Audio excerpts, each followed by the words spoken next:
You will hear a number of different recordings and you will have to answer questions on what you hear.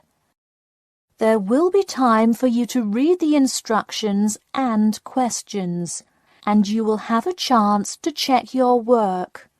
All the recordings will be played once only. The test is in 4 sections. At the end of the test, you will be given 10 minutes to transfer your answers to an answer sheet. Now turn to Section 1. Section 1. You will hear a telephone conversation between a travel company employee and a customer. First, you have some time to look at questions 1 to 5.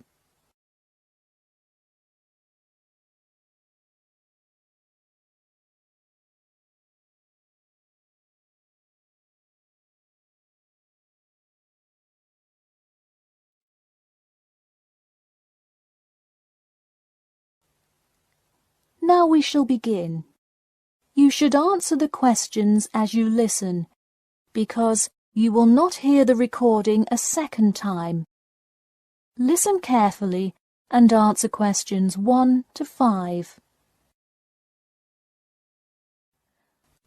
Hello? Hi, good morning. This is Talia from Parrot Bay Travel Agency. Is Robert Goddard there? Yes, speaking. I'm so sorry that I made such an early phone call, and I'm calling to ask a few questions about your most recent vacation. Could I have 5 minutes of your time? Sure thing. Great, thanks. Now, I see here that you visited Melbourne. Was this your first visit to Melbourne? No, I have actually been there twice before. I see. Now, what would you say was your favourite part about Melbourne? Well, I did like seeing the exotic wildlife, and there are great sights to see, but I have to say I was most impressed by the amazing weather. Yeah, the weather there is amazing. Which of the sites listed as part of our official tour did you see? And of those, which was your favourite? First I saw the theatre, which was beautifully designed. It was not nearly as cool as the town hall, though. The building is a huge part of Melbourne's history. Definitely my favourite. I saw the aquarium too, but wasn't too impressed. I see. Yes, people often have great reviews of Town Hall. Now, I would like to ask you about your dining experience.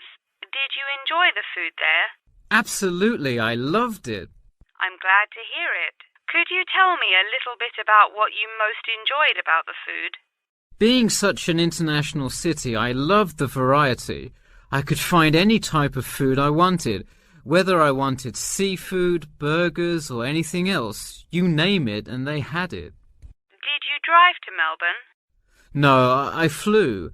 I thought about going by train, but in the interest of time, I decided to go by plane. Right, I see. Before you hear the rest of the conversation, you have some time to look at questions 6 to 10.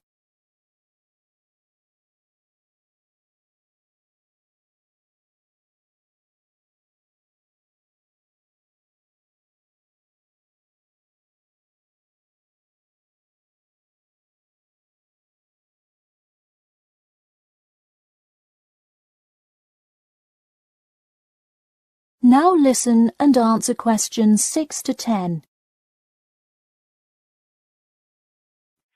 And would you mind telling me whether you are under 20, between the ages of 20 and 40, or older than 40? It would be nice if I was still under 20.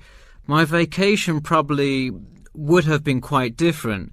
Actually, though, I just turned 41 last week. Oh, happy birthday. So, did you treat yourself and fly first class? No way. I would love to have a budget that high. I'm more in the mid-range income level. I wasn't always, though. I spent much of my life in a low-income household. I see. That answers my next question then, of income level. And what was the purpose of this visit? I had to go there on business a lot before and decided I would go there for tourism this time. I see. And what is your occupation? I am mainly a computer programmer.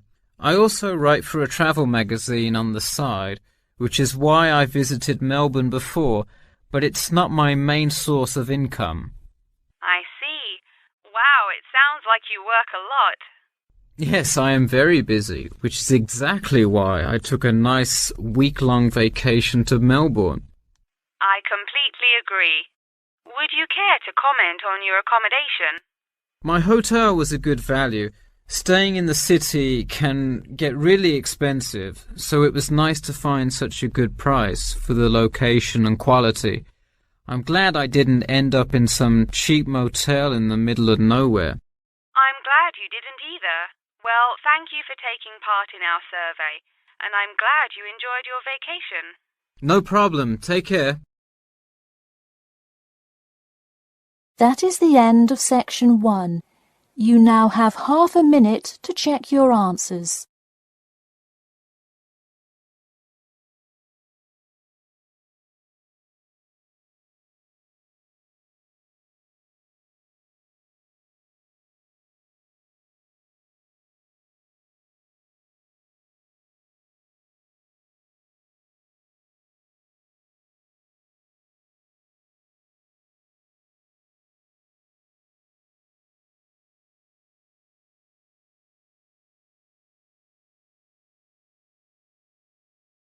Now turn to section 2.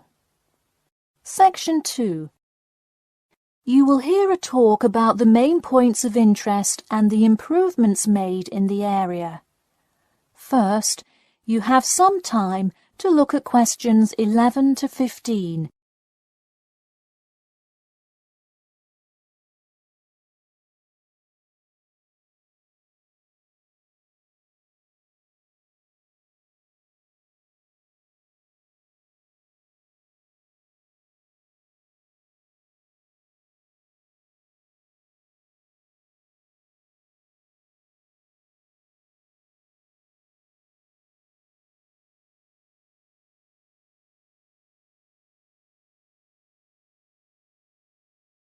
Now listen carefully and answer questions 11 to 15. Thank you all for coming to our community meeting. As you know, we're excited to unveil our improvement plan as we look forward to the influx of tourists in the summer months. I'll start with a quick overview of the main points of interest in the area for anyone who may not quite know his or her way around yet, and then I'll get to the improvements made. First off is my favourite, the Science Museum, which is on the corner of St George Road. If you have not visited yet, I encourage you to go before the busy season. It is absolutely spectacular. There is even a flight simulator you can try out. Just west of the Science Museum is the National History Museum. It's a sight not to be missed as well, with each floor devoted to a different era in our nation's history. There are special exhibits for children with interactive games and fun history lessons too. If you're looking for parking, it is available on the intersection of Queen Street and South King Street in the car park. Standard hourly and daily rates do apply. The best place for souvenirs is the shopping mall, though it gets extremely busy during peak times. You can get there from the Tube or the entrance on Timber Road, just south of Cornwall Road.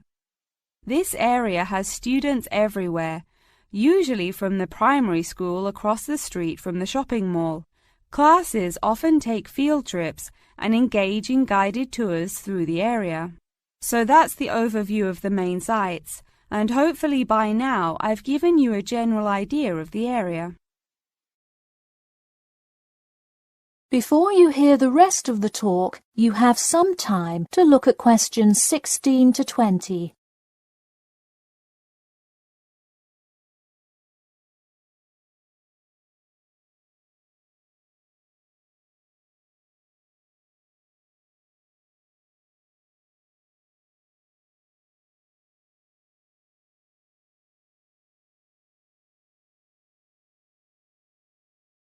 Now listen and answer questions 16 to 20.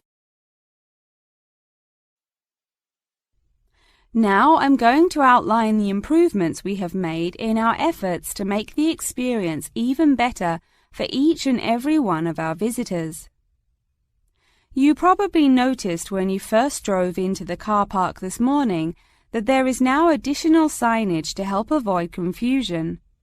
The directions were not entirely clear at first, so we have increased the number of one-way signs indicating the correct direction of traffic flow.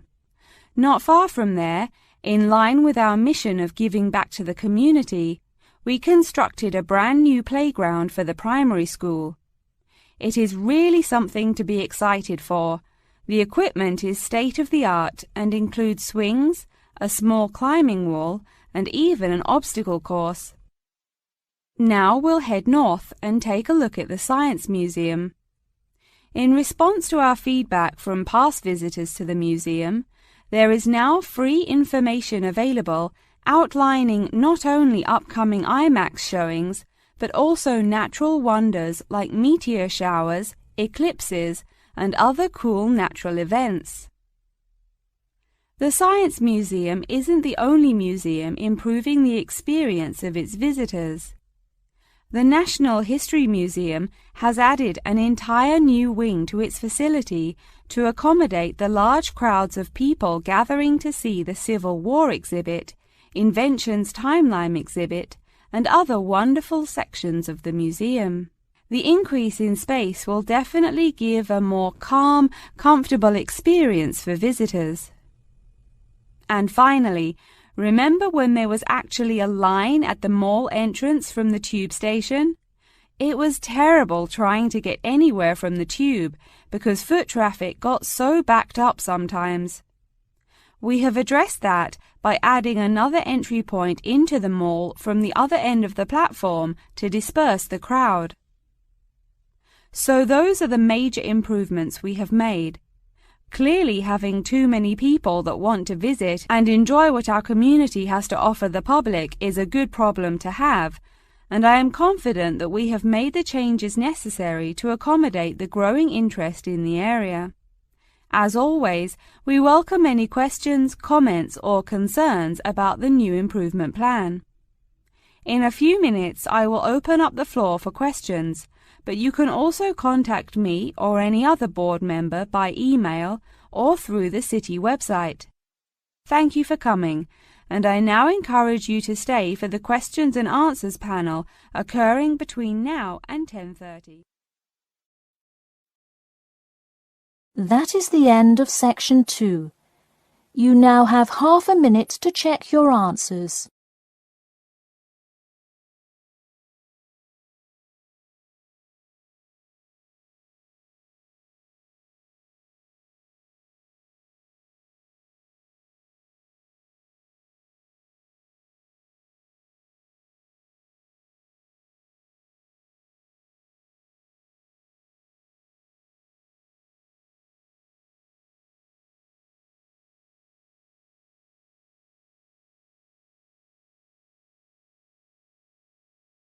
Now turn to section 3.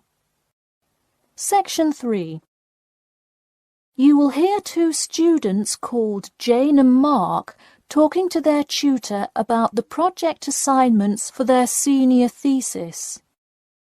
First, you have some time to look at questions 21 to 23.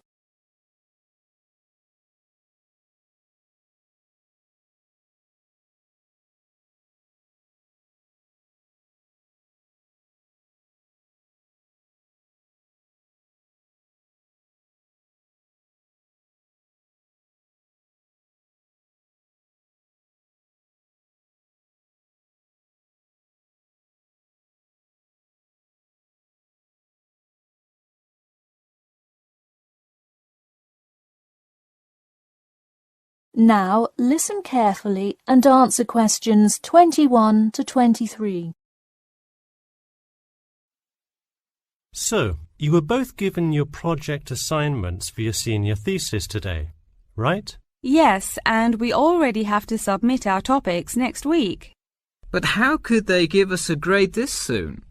No, next week's due date will not be counted towards your final grade. The teachers are just going to read your topic and give you feedback. Oh, I see. So first we should come up with our topics, and then what? Well, once you know what you want to study, you need to think about how you'll study it. You need to decide on your research methods.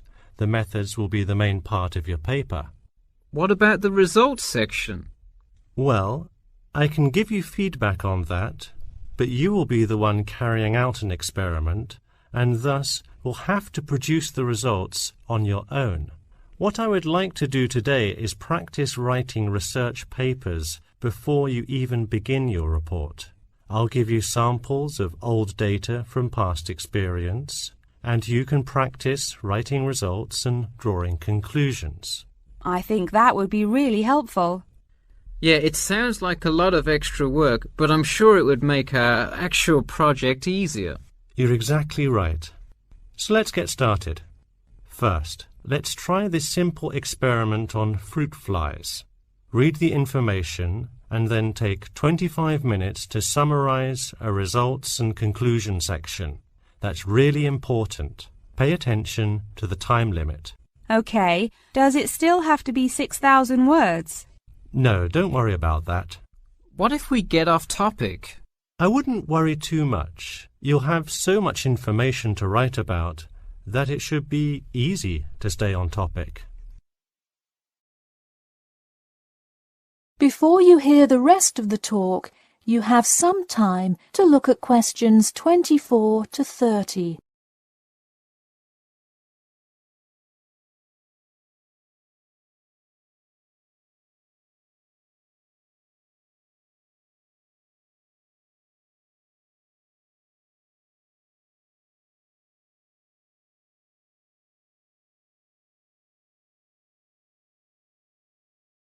Now listen carefully and answer questions 24 to 30.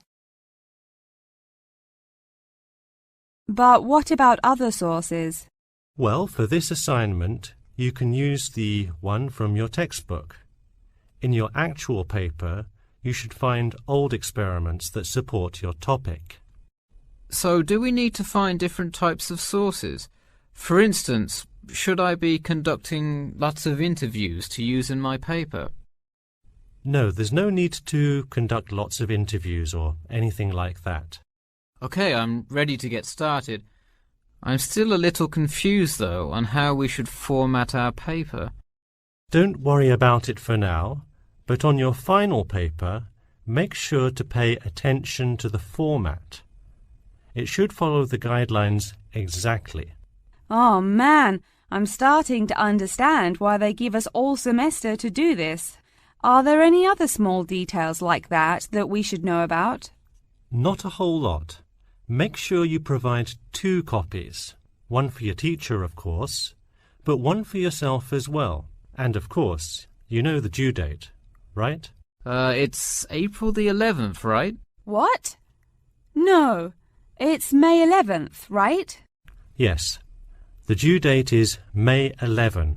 Write it down. Oh, wow, yeah, I need to note it. Also, I'm having trouble finding information on my topic. What if I can't find enough good sources? It's all right to change your topic. Just make sure to do it before the beginning of April. Oh, really? Wow, I'm definitely going to change it then. Just make sure to write a note to your teacher letting him or her know. Okay, so getting back to writing this sample paper, where do we start?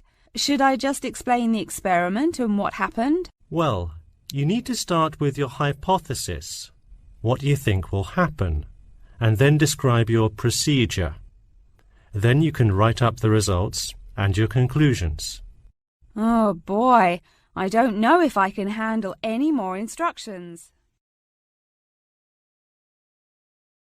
That is the end of section 3. You now have half a minute to check your answers.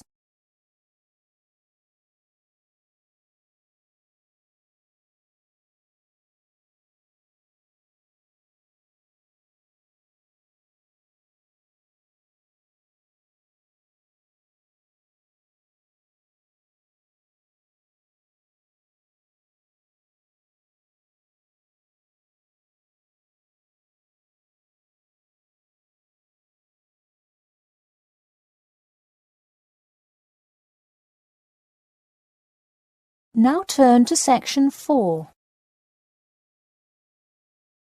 Section 4. You will hear part of a lecture about factors you should consider when creating advertising materials and the effects they can have on your product sales. First, you have some time to look at questions 31 to 40.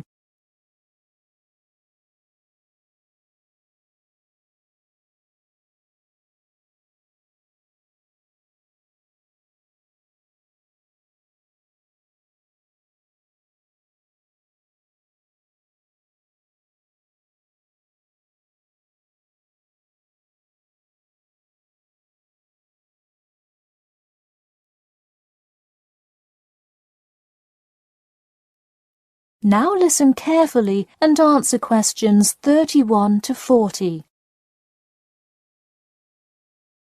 Hello class, and welcome back to Marketing Strategies. This week I will expand upon last week's lecture by talking about factors you should consider when creating advertising materials and the effects they can have on your product sales. Lesson 1. Limit your advertising to the geographic area of your target market.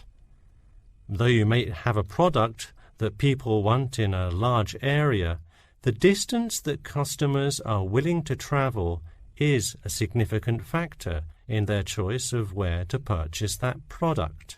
Take this example.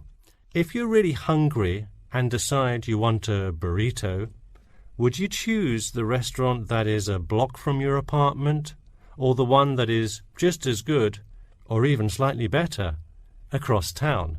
Of course, you'd pick the closer restaurant. Next, there's the method of communication to your target market. How do you decide among radio ads, TV commercials, flyers, or even word of mouth? While we often think of the visual presentation of ads, there's much more to advertising than the look. Studies show that consumers are much more likely to remember advertising slogans if there's also a sound plate. Did you know that your sense of smell is closely linked with memory? Think about Mandy's candy store up the road.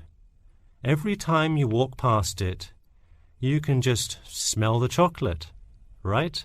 I bet you can almost smell it now. Just mentioning the name brings about the smell memory and, in turn, a chocolate craving. What better way to sell chocolate bars? Obviously, sometimes appealing to the senses isn't the most practical way to advertise. For example, it's a good idea to come up with a marketing strategy that adapts to the product, especially digital products. The flexibility of this kind of products is extremely important, so it's very common for advertisers to form one single layout for all of their ads, the visual, the medium, even the majority of the content, and simply update the ad each time they come out with a new version. Remember, advertising is all about stirring up the right feeling in your potential customers, whether by stimulating the senses, appealing to the intellect, and so on. Once the customer experiences the ad, the important thing is his or her reaction. Someone could love the ad you made, but unless he or she considers buying the product, you've failed to get the reaction you were looking for.